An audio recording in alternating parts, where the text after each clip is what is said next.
Ladies and gentlemen, welcome back to another sexy comic book review video where I say words and you, the beautiful people, listen. It is I, your crazy Nicolas Cage, your steward of Gondor, your genius, billionaire playboy, basic YouTuber philanthropist, SuperCliff. And would you kindly hit that like and subscribe button, for every little bit helps in this majestic YouTube world. And today we get to have ourselves a team up session, so get hyped for Batman and Superman, issue number 16, written by the almighty Gene Luen Yang, with the art drawn by Ivan Reis. And without further ado, let's suit up, as our story begins with a very neat concept, where we are given two stories, one featuring the Man of Steel up top, with the Dark Knight down at the bottom. Two stories that are coinciding, while sharing the same page landscape. And on top of that, it's made clear that these are not our current Earth Zero Superman and Batman counterparts, nor do they belong within the main DC universe. Instead, this Superman and Batman are part of a universe that is heavily inspired by the Golden Age era of comics, along with the influence from both characters' respected serials from the 40s, which is made clear due to the fact that both stories are separated by two different reels of film. Plus, as shown in the background, we can see a film projector playing out the comic story. Now, because Superman is my favorite, we're going to start with the Man of Steel first, followed by Batman. And away we go, as our Superman story begins in the world of tomorrow, within the gleaming city of Metropolis, where Clark Kent, Lois Lane, and Jimmy Olsen are attending an outdoor event, as the modern-day Marvel invention known as the Omni Battery, a never-ending source of energy that can power all of Metropolis's homes and businesses, is being presented to the public. But unfortunately, this epic display is suddenly interrupted by this world's supervillain, known as the Unknown Wizard. And the reason as to why this guy and his mechanical robots are attacking is because apparently the Omni Battery was of his own creation, and because of whomever had stolen his idea is refusing to give the villain his credit, the Unknown Wizard is here to unleash his wrath upon the innocent. Now, while the attack is underway, Jimmy preps up his camera drone in order to take some badass photos for the Daily Planet. Meanwhile, as everyone is preoccupied in not getting themselves blown up, our goofy reporter, Clark Kent, dips away in order to suit up as Superman. Therefore, this Unknown Wizard fool is about to get slapped in the face, real hard, real soon. However, Superman isn't rude. Therefore, our heroic Man of Steel demands that the Unknown Wizard calm himself down and surrender. But of course, the villain responds with defiance, because that's what villains do. But luckily, our hero doesn't allow the Unknown Wizard the chance to attack, for Superman is quickly able to use his heat vision, successfully destroying the Unknown Wizard's robots in the process. After the Unknown Wizard crawls out from the wreckage, Lois Lane manages to recognize the villain's bald head.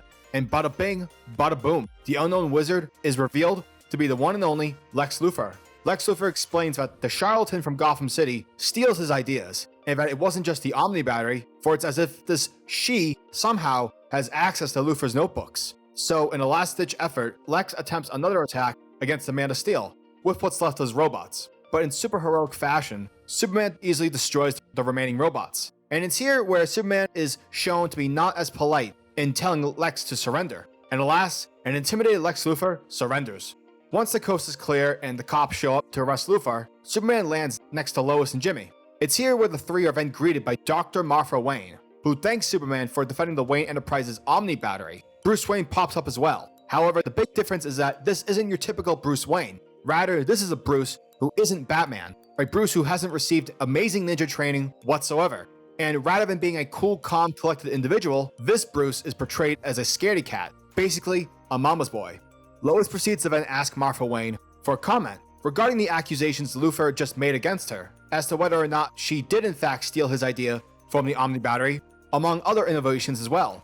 But in a sly business political manner, Martha Wayne responds, telling Lois that a reputable paper, like The Planet, ought to give less credence to the ravings of a madman. Immediately, Bruce Wayne turns his lady man's appeal on and begins to flirt with Lois, right in front of Superman. And damn bro, the disrespect that's on display here. Anyways, once Superman takes off, Bruce invites Lois to the Wayne estate, letting her know that if she ever gets bored in Metropolis, she'll have a standing invitation over in Gotham City. Later at the Daily Planet, while Jimmy and Lois go over the photos that Jimmy shot earlier with his drone, Clark Kent starts investigating the Waynes. And by using his super speed, Clark is able to read through every single article that was written about the Wayne family. Clark mentions the tragedy regarding the murder of Thomas Wayne 15 years ago. Clark finds out that following the loss of his father, Bruce Wayne has since been traumatized, and as a result, has been unable to hold a position at Wayne Enterprises. Whereas Martha Wayne has since flourished within the company, devoting all her time and family resources towards making the world a better place. And as a result, under her leadership, Wayne Enterprises has introduced breakthroughs in medicine, transportation, along with the Omni battery, basically energy.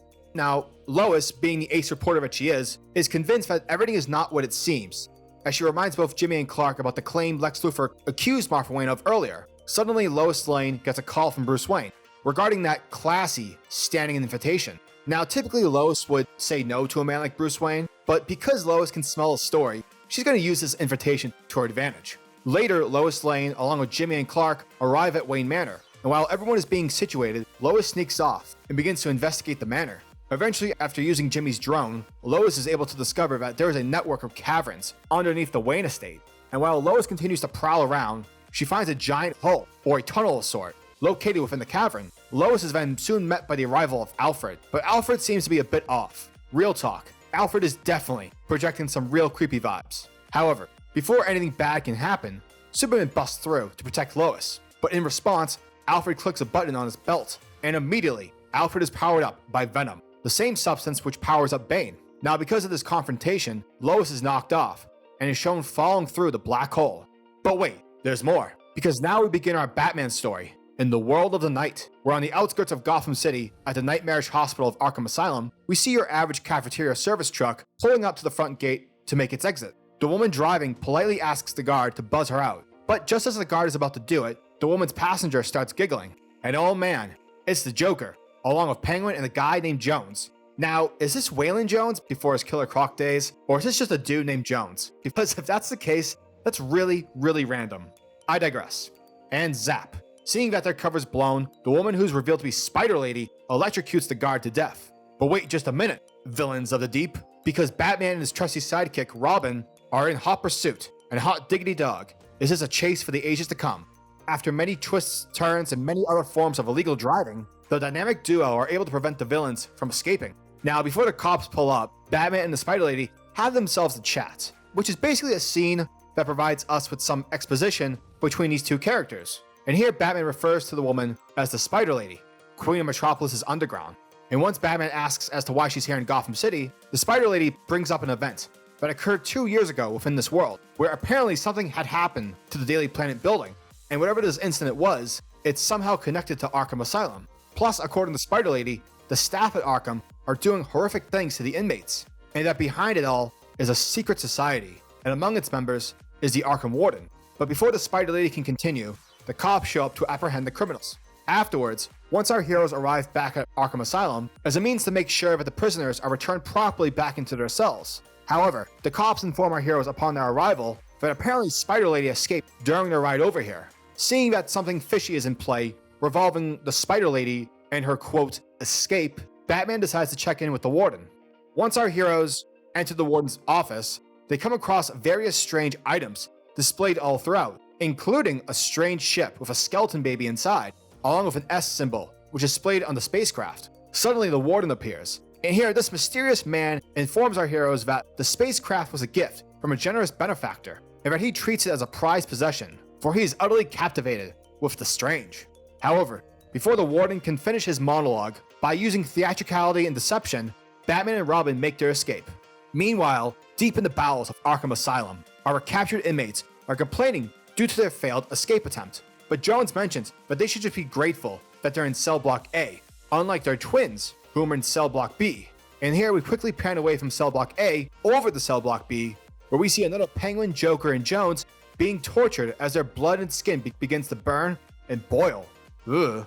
Back at the Batcave, as Alfred provides our heroes with black coffee and a cup of hot chocolate, Robin informs Batman that he found out that the Warden's rocket ship was once part of an estate sale of a childless couple in Kansas. Robin also mentions that because of the ship's condition, it was clearly damaged upon its arrival, and according to Robin's research, the ship's hull was punctured by an unknown crystalline meteor. Therefore, the small baby skeleton shown within died as a result. Batman showcases that he copied several files from the Warden's computer, and that one of them is a flight log. And according to this, the Warden has been making regular trips to the Arctic Circle. Now, let's be honest, that's a real out-of-the-blue location for a hospice warden to visit.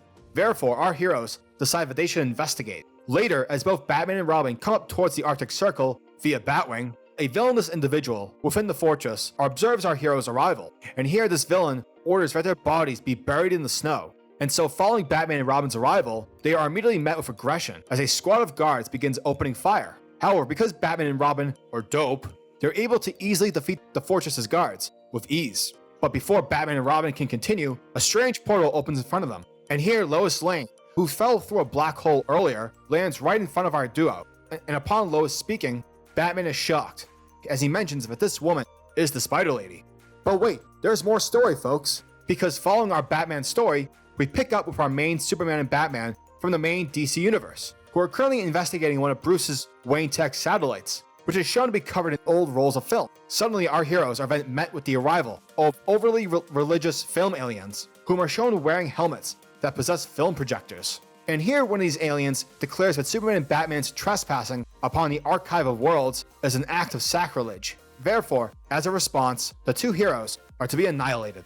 And that was Batman and Superman, issue number 16. And right off the bat, Gene Luen Yang delivers a truly interesting take in telling a story, featuring DC's two most iconic heroes, whilst at the same time paying homage to the legacies of both Batman and Superman, specifically their time during the 40s. Gene Luen Yang's approach to this was without a doubt a very creative way to tell a story. The book's format, having the comic panels and the pages split into half by old school film reel, definitely highlights the nostalgia and the classic importance to how people across various generations view and perceive these characters. In addition, having the format provide us the readers with the option of choosing which story to read first was a really cool idea and something that I've yet to see during the course of my comic book reading experience. Plus, if you were to lay out all the pages besides one another, it looks like one connected film reel. And hot damn, was that dope. The book also benefits from the wonderful art drawn by Ivan Reis, as he is able to masterfully capture the look and tone of the 1940s versions of our characters, and yet still provide a modern look to them as well. So, props to Mr. Reis.